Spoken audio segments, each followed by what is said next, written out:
제가 퀴즈 하나 낼까요? 물고기 뱃속에서 3일 동안 있었다가 토해냄을 받은 사람이 누구일까요? 누구 소리가 제일 컸죠? 연하 소리가 제일 컸습니까? 유기영 집사님 소리가 제일 컸던 것 같은데요. 제가 선물 드릴게요. 와우. 자, 이런 때는 큰 소리로 해야 됩니다. 큰 소리로. 자, 요나가 맞습니다. 물고기 뱃속에서 3일 동안 있었던 사람, 요나 선지자이죠. 요나는 주일학교 학생들도 다 아는 그러한 사람이에요. 많은 선지자들을 알고 있지만 특히 요나는 주일학교 학생들조차도 아주 어린아이들조차도 다 알고 있는 선지자 중에 한 사람이지요. 아주 유명합니다. 예수님도 표적을 보이라는 사람들을 향하여서 내가 요나의 표적밖에는 너희에게 보일 표적이 없다라고 예수님께서도 말씀하셨습니다. 구약 성경에서 요나에 대해서 언급한 곳이 요나서 외에 언급한 곳이 딱 한 군데 있는데 그곳이 어디냐면 열왕기하 14장 25절입니다. 이스라엘의 하나님 여호와께서 그의 종 가드 헤벨 아미떼의 아들 선지자 요나를 통하여 하신 말씀과 같이 여로보암이 이스라엘 영토를 회복하되 하맛 어귀에서부터 아라바 바다까지 하였으니 이렇게 말합니다. 이것이 열왕기하 14장 25절의 말씀입니다. 요나가 아미떼의 아들이고 선지자라는 것을 우리가 여기서 알 수 있죠. 그리고 그가 활동했던 시대가 어느 때인지를 우리가 알 수 있습니다. 그가 활동했던 시대는 여로보암 시대였습니다. 여로보암은 북이스라엘의 일대 왕인데 그 여로보암이 아니고 여로보암 2세입니다. 여로보암은 기원전 793년부터 753년까지 북이스라엘을 다스리던 왕이었습니다. 바로 그 시기에 요나서가 기록되었다라고 이렇게 이야기합니다. 물론 최근의 연구에 의하면 성사학자들에 의하면 좀 다른 이야기를 하지만 보편적으로 그 시대에 요나가 활동했다라고 그렇게 이야기를 합니다.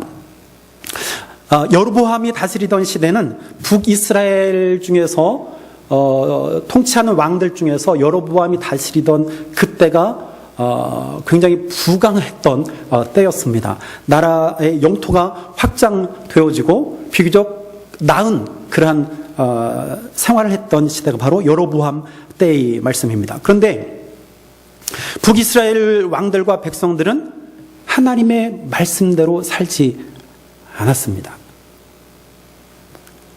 그럼에도 불구하고 그들의 영토가 확장되어지고 그들의 삶이 조금은 옛날보다 나아진 그러한 삶을 살았지요.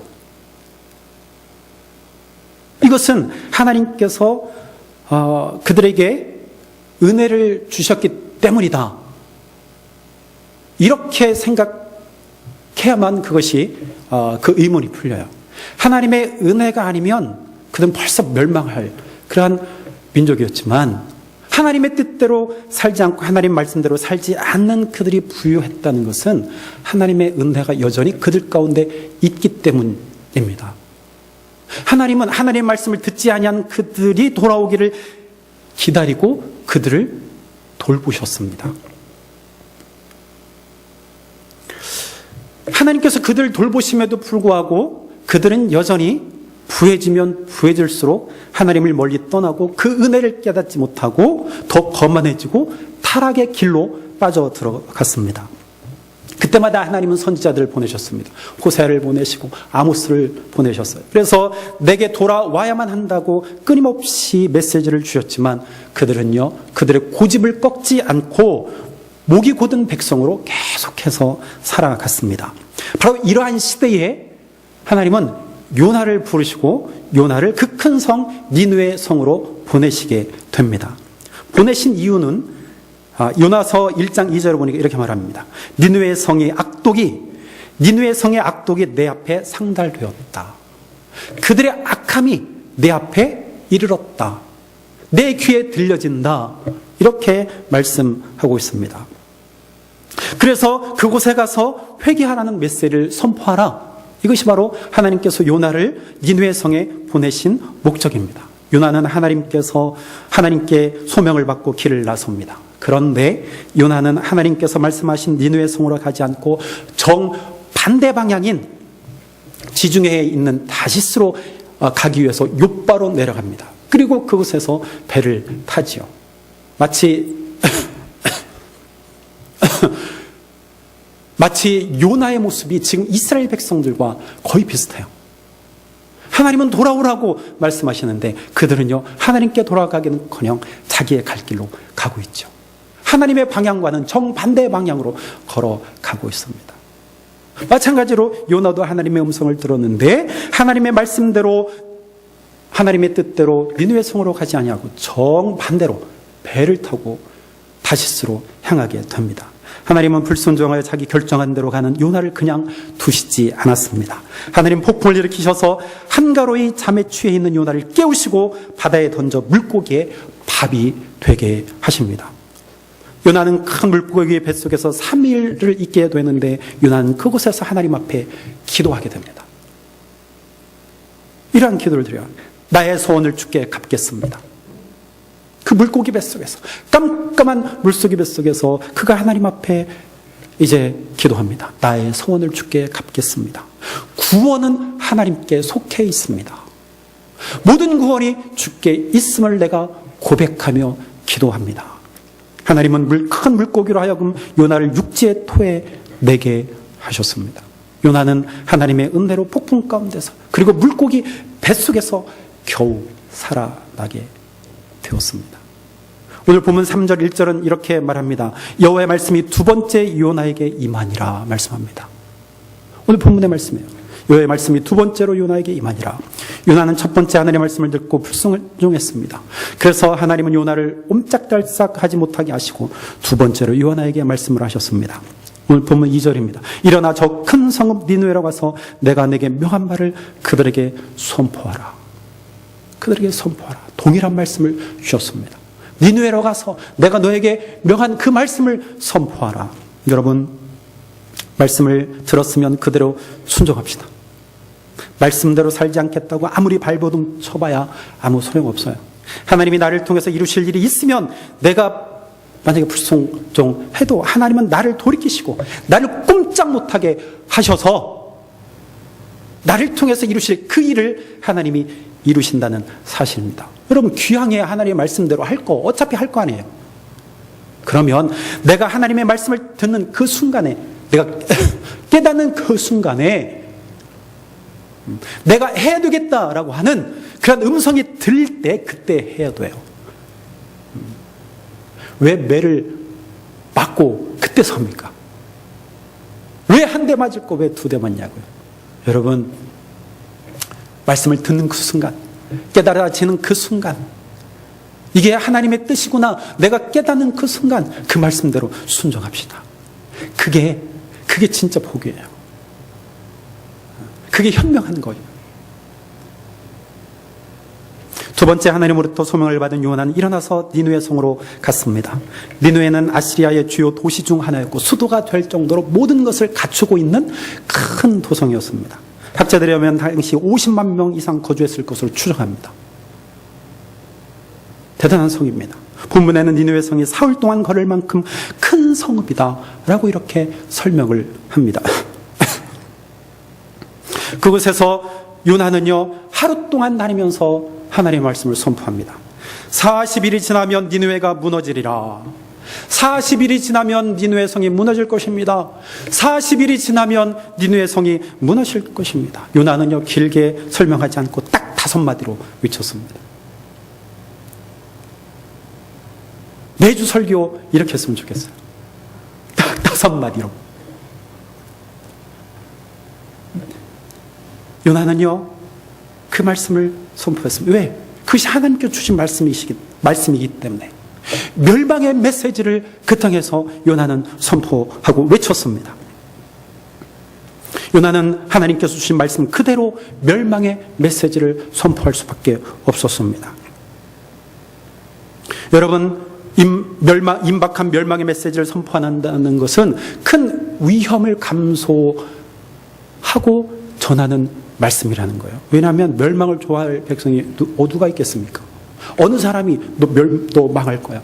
내 민족이 망할 거야. 내 나라가 망할 거야. 그런 소리를 듣기 좋아하겠습니까? 잘못하면 그들에 의해서 죽임을 당할 수도 있습니다.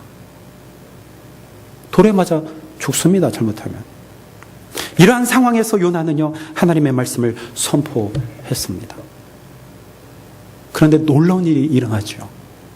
정말 상상할 수 없는 일이 일어납니다. 오늘 본문 5절에 이렇게 말합니다. 니느웨 사람들이 하나님을 믿고 금식을 선포하고 높고 낮은 자를 막론하고 굵은 배 옷을 입은지라. 5마디 말로 전한 요나의 멸망 선포를 듣고요, 니느웨 사람들이 반응하기 시작했습니다. 요나를 죽이려 한 것이 아니라 요나가 선포한 말씀을 진지하게 그들이 받아들이고 거기서 하나님을 믿게 되었고 금식을 선포하고 모든 사람이 굵은 배 옷을 입었습니다.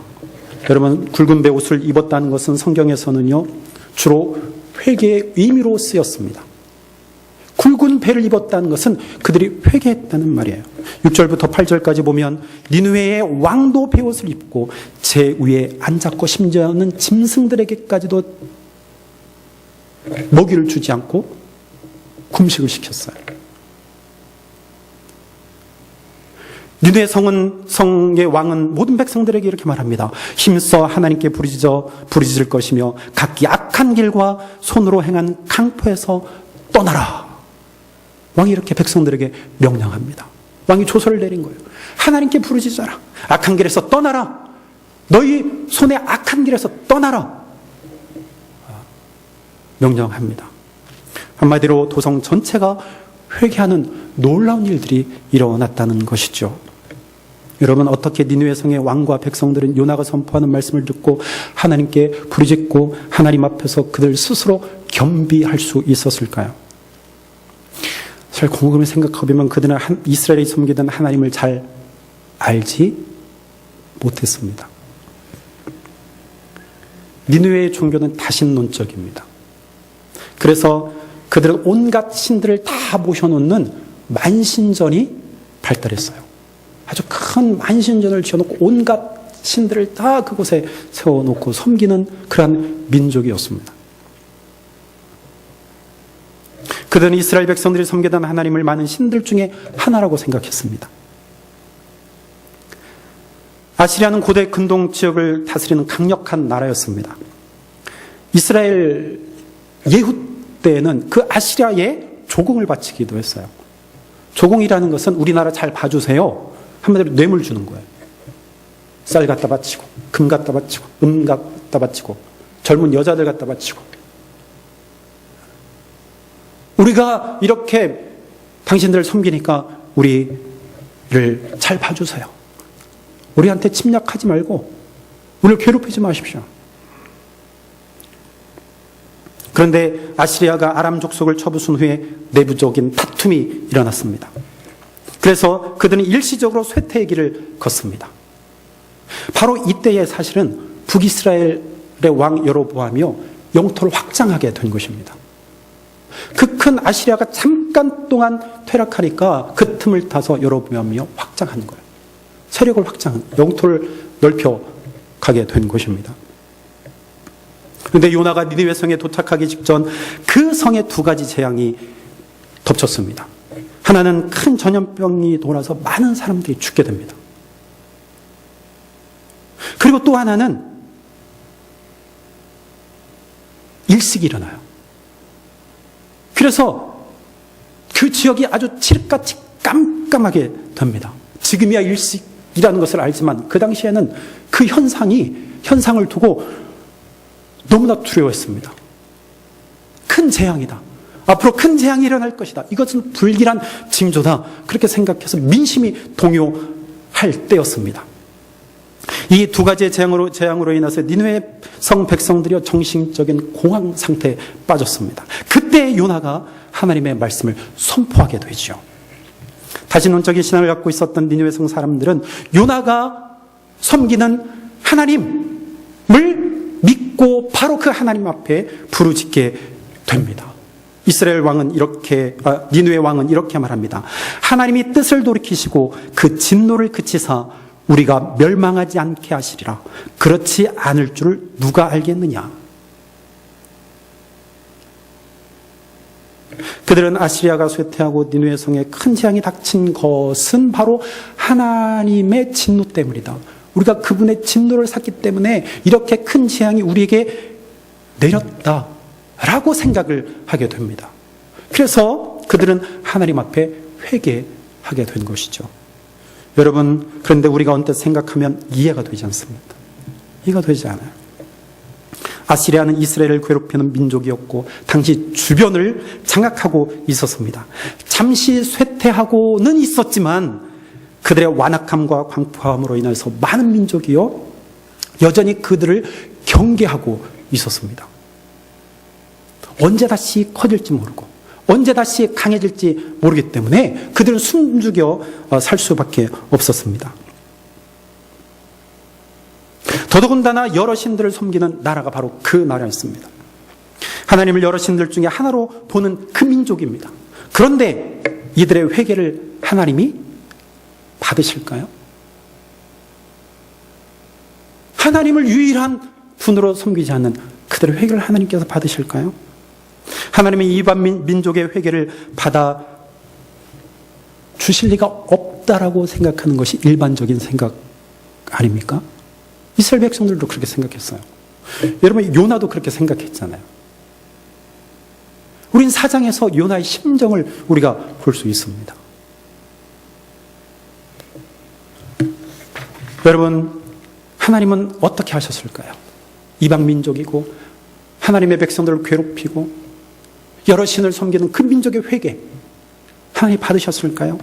네, 하나님은 그들의 회개를 보시고 그들을 그 하나님의 뜻을 돌이키셨다라고 오늘 본문은 말합니다. 오늘 보면 10절입니다. 하나님이 그들의 행한 것 곧 그 악한 길에서 돌이켜 떠난 것을 보시고 하나님이 뜻을 돌이키사 그들에게 내리리라고 말씀하신 재앙을 내리지 아니하시니라 말합니다. 하나님은 회개하는 니느웨 성 백성들을 보시고 하나님의 뜻을 돌이키셨습니다. 하나님의 악한 길에서 떠나 회개하는 자들을 보시고 용서하셨습니다. 하나님은 하나님께 부르짖는 자들을 돌아보셨습니다. 여러분, 하나님은 악한 자들에게 재앙을 내리려다가 그들에게 회개의 기회를 주시고 그들이 회개하면 그 심령을 용서하시고 재앙을 내리지 않으시는 분이라는 것을 우리가 깨닫게 됩니다. 그들이 이방 민족이라 할지라도. 이제 여로보암 시대를 우리 한번 생각해 봅시다. 하나님은 요나의 이야기를 통해서 북이스라엘에게 하고자 하신 말씀이 있었다는 것이죠. 그것은 하나님의 백성들이 악한 길에서 돌이켜 회개하는 것이었습니다. 하나님의 선민 백성들이 하나님 앞에 돌아오기를 기다리시는 그 마음, 그것을 요나의 이야기를 통해서 말씀하고 싶으셨던 것입니다. 그러나 이스라엘 백성들은 부해지면 부해질수록 더욱더 교만해져 갔습니다. 하나님의 공의를 짓밟았습니다. 하나님을 경외하지도 하나님께 부르짖지도 않았습니다. 그때마다 하나님은 선지자를 보내셔서 돌아와야만 한다고 계속해서 말씀하셨습니다. 그러나 그들은 돌아올 생각을 하지 않았습니다. 오히려 그들은 선민 사상에 사로잡혀서 우리는 절대 망하지 않아. 하나님 우리를 지켜주실 거야. 우리가 어떻게 살든 하나님이 우리를 지켜주실 거야. 우리는 절대 망할 수가 없어. 이러한 헛된 믿음을 가지고 살았기 때문에 하나님은 요나의 이야기를 통해서 그 헛된 믿음을 깨우치기를 원하셨던 것입니다. 그래서 하나님은 요나를 니느웨 성에 보내시고 이방 민족이 회개하면 그들도 용서하신 분이다 라는 것을 깨닫게 하신 것이죠. 또 다른 한편으로는 만약 회개하지 않으면 하나님이 계획하신 그 재앙을 내리실 것이라는 것을 가르쳐 주신 것입니다. 결국 어떻게 됩니까? 우리가 잘 알고 있잖아요. 오늘 본문에는 나와 있지 않지만 결국 어떻게 되었습니까? 북이스라엘 백성들, 하나님이 그렇게 기회를 주셨음에도 불구하고 하나님 앞에 돌아오지 않은 그 북이스라엘 백성들, 결국 하나님께서 용서하신 그 아시리아에 의해서 멸망당하고 맙니다. 여러분, 예수님은 완고한 유대인을 책망하실 때 이 요나의 이야기를 하셨습니다. 누가복음 11장 32절에 보면 심판 때에 니느웨 사람들이 일어나 이 세대 사람을 정죄하리니 이는 그들이 요나의 전도를 듣고 회개하였음이거니와 요나보다 더 큰 이가 여기 있느니라. 예수님께서 요나의 이야기를 하시는 거예요. 니느웨 성 백성들은요, 요나의 선포를 듣고 회개하였습니다. 그러나 이스라엘 백성들은 회개하라는 선지자들의 말을 듣고 그들은 회개하지 않았습니다. 오히려 선지자들 죽이고 감옥에 가두었습니다.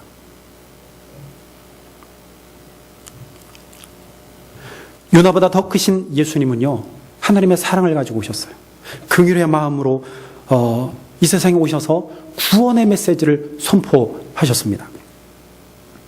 하나님 나라의 복음을 전파하시며 하나님께서 놀라운 일들을 이 땅 가운데서 행하셨습니다. 베푸셨습니다. 병자를 일으키시고 하나님의 복음을 증거하시고 용서하시고 싸매주시고 건져주셨습니다. 강력하게 메시지를 선포하셨습니다. 그러나 그 말을 들은 유대인들은 예수를 영접하지 않았고 회개하지 않았고 예수님을 배척했습니다. 예수님 그들을 향하여서 회개하지 않는 자들은 마지막 심판 때 니느웨 사람들로부터 정죄를 받을 것이라고 말씀하십니다. 예수를 배척하고 회개하지 않는 유대인들은 니느웨 성 백성들보다 더 악하다는 증거예요.